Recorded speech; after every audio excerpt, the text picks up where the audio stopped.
안녕하세요. 김정호의 경제TV. 오늘은 SK 최정현 회장 이야기입니다. SK가 현대차와 LG를 제치고 어느새 세계 2위로 올라섰더군요. 최정현 회장님과는 여러 번 만나서 대화할 기회를 가졌었는데 마침 26일 어제가 돌아가신 최정현 회장의 22주기이기도 해서 SK와 고 최정현 회장에 대한 기억들을 정리해 보려고 합니다. 3편으로 구성했는데요. 제1편, 오늘 이야기는 SK가 성공하는 과정에 대해서입니다. SK 결정적 순간들, 이 정도의 제목이 되겠네요. 첫 번째 결정적 사건은 선경의 유공 인수였습니다. SK가 지금은 세계 2위이지만 출발은 아주 작은 기업이었죠.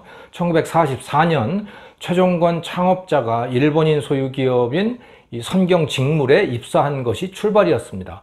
그것이 인연이 돼서 우여곡절을 거쳐서 결국 선경 직물을 직접 인수하게 됩니다. 해방 이후에. 1962년 선경 직물이 어려움을 만났을 때 미국 시카고대에 유학 중이었던 이 동생 최종현을 불러들여서 형제 경영을 시작하게 됩니다. 그 후로 형제는 사업을 잘 했습니다. 깔깔이 같은 옷감을 만들어서 잘 팔기도 했지만 또 일본 데이진 같은 이런 대기업들을 설득을 해서 실 공장인 선경 합섬을 만드는 성과를 보이기도 했습니다.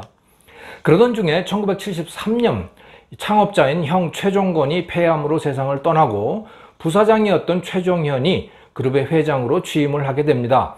취임 일성은 섬유에서 석유까지 수직 계열화를 하겠다는 거였습니다. 직물 원료인 폴리에스터 같은 이 물질은 석유를 정제해서 얻어지지 않습니까? 최종현은 섬유회사인 선경을 석유회사로 만들겠다고 선언을 한 겁니다. 그다지 가능해 보이지 않는 말이었습니다. 그런데 놀랍게도 7년 후에 정말 선경은 대한민국 최대 석유회사를 품는 데 성공을 했습니다. 바로 선경의 유공인수였습니다. 사람들은 새우가 고래를 삼켰다고 했죠. 당시 매출액 6,500억이던 선경이 매출액 1조 원짜리 유공을 인수했으니까 그렇게 생각할 만합니다만은 저절로 얻어진 결과는 아니었습니다. 최정현은 진작부터 석유에 공을 들였습니다. 회장이 되던 1973년 이토츠와 데이진 같은 일본 기업들과 합작으로 정유공장 설립을 추진을 합니다. 원유 도입을 위해서 사우디 관계자들과 협력 관계를 만들기 시작했죠. 그러던 중에 중동 전쟁이 터져가지고 이 선경의 정유공장 합작 사업도 중단이 됐습니다. 하지만 사우디 사람들과의 인연은 계속 발전시켜 갔죠. 왕비의 조카인 베드라위라고 하는 사람에다가 투자를 한 것이 큰 도움이 됐습니다. 최정현의 사람 됨됨이를 좋게 본 사우디 왕족들과 이 친분을 넓혀가게 되었고 그 유명한 야마니 석유상도 최정현의 친구가 됐습니다. 1978년 12월 또다시 석유 위기가 터졌습니다. 박정희 대통령이 시해된 1979년 말경에는 대한민국의 석유 재고가 거의 바닥을 드러냈습니다. 정부가 해결할 능력이 없어지자 민간들이 알아서 석유를 도입하라, 이렇게 석유 수급 조절 명령이라는 것을 내렸습니다. 이렇게 되니까 삼성, 쌍용, 현대 이런 대기업들이 석유 도입선을 찾아가지고 저마다 찾아 나섰지만 성공한 것은 그다지 크지도 않았던 선경이라고 하는 기업뿐이었습니다. 최정현 회장이 야마니 석유상을 만나서 하루 5만 배럴의 공급 약속을 받아냈던 것이죠. 1980년 8월 유공 주식의 민영화가 이루어집니다. 유공 주식 50%를 소유했던 이 미국의 걸프사가 철수를 하기로 결정을 했던 겁니다. 정부는 그 주식을 민간에 매각하기로 했죠. 유공을 민영화하기로 한 그 이유는 정부가 직접 석유 도입을 하기가 매우 어려워졌기 때문입니다. 산유국들이 상대방 정부와 거래하는 것을 별로 원치 않았어요. 그 대신 유연한 거래가 가능한 민간 기업들과의 거래를 선호하게 되었던 것이죠. 유공 인수기업 선정 기준은 원유 조달 능력, 산유국과의 협상 능력, 자금 조달 능력, 이런 것들이었습니다. 대개 중로는 삼성이 될 것이다, 이렇게 모아져 있었는데요. 최종 승자는 선경이었습니다. 정말 뜻밖이었죠.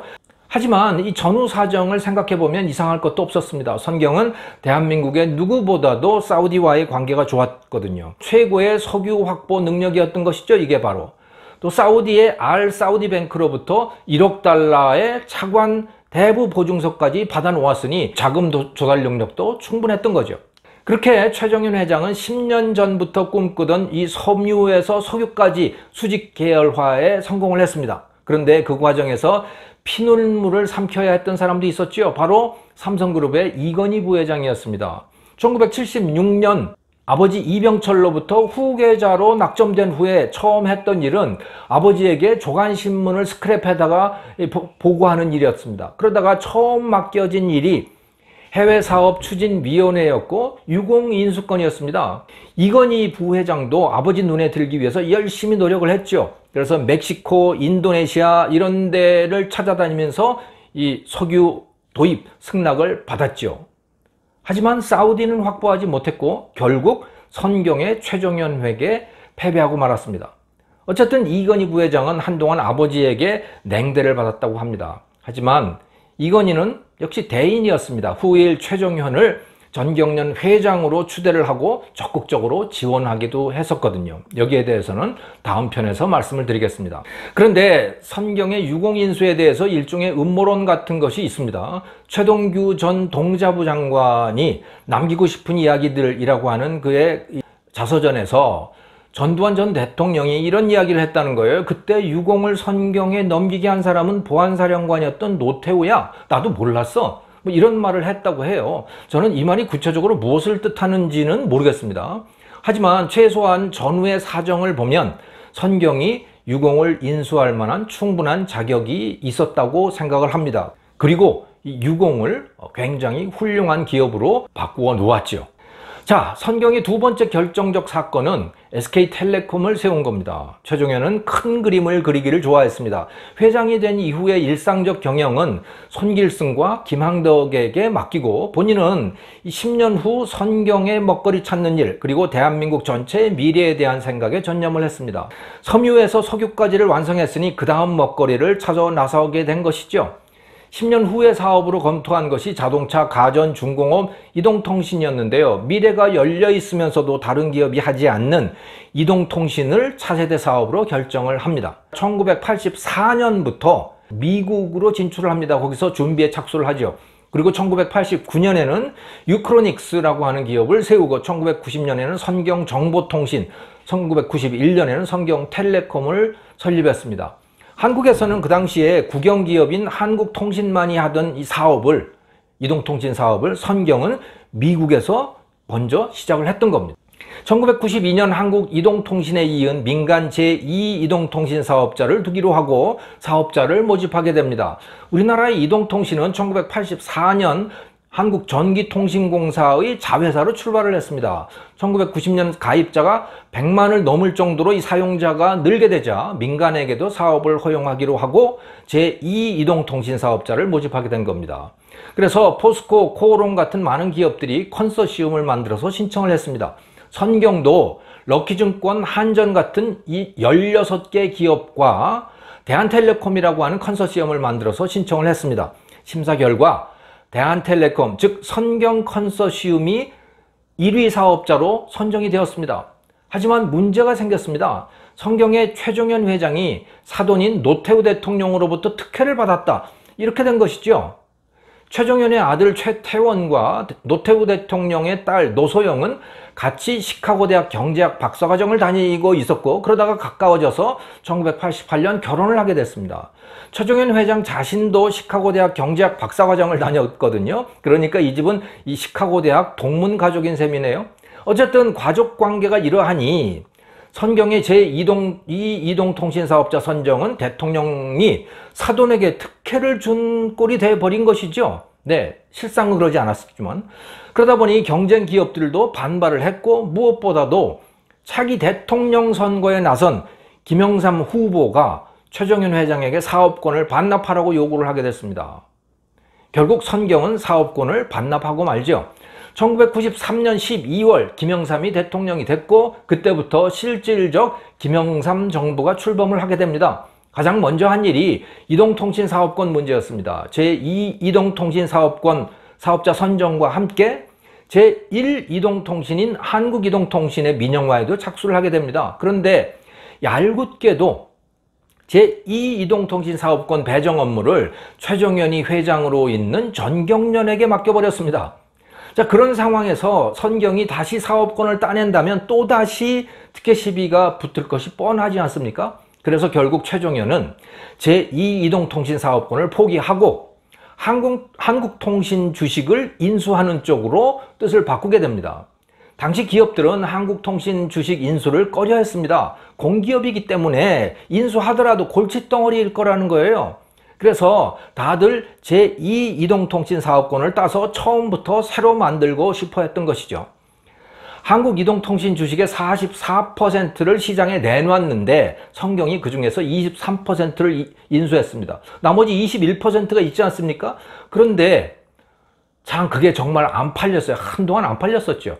어쨌든 이 최종현 회장은 또다시 특혜 시비가 붙을까봐 이 23%의 주식을 인수하면서 비싼 값을 내고, 오히려 비싼 값을 내고 매입을 하게 됩니다. 매각 공고 시점 주가보다 뭐 4배를 더 주고 샀다든가 뭐 아무튼 그래요. 네.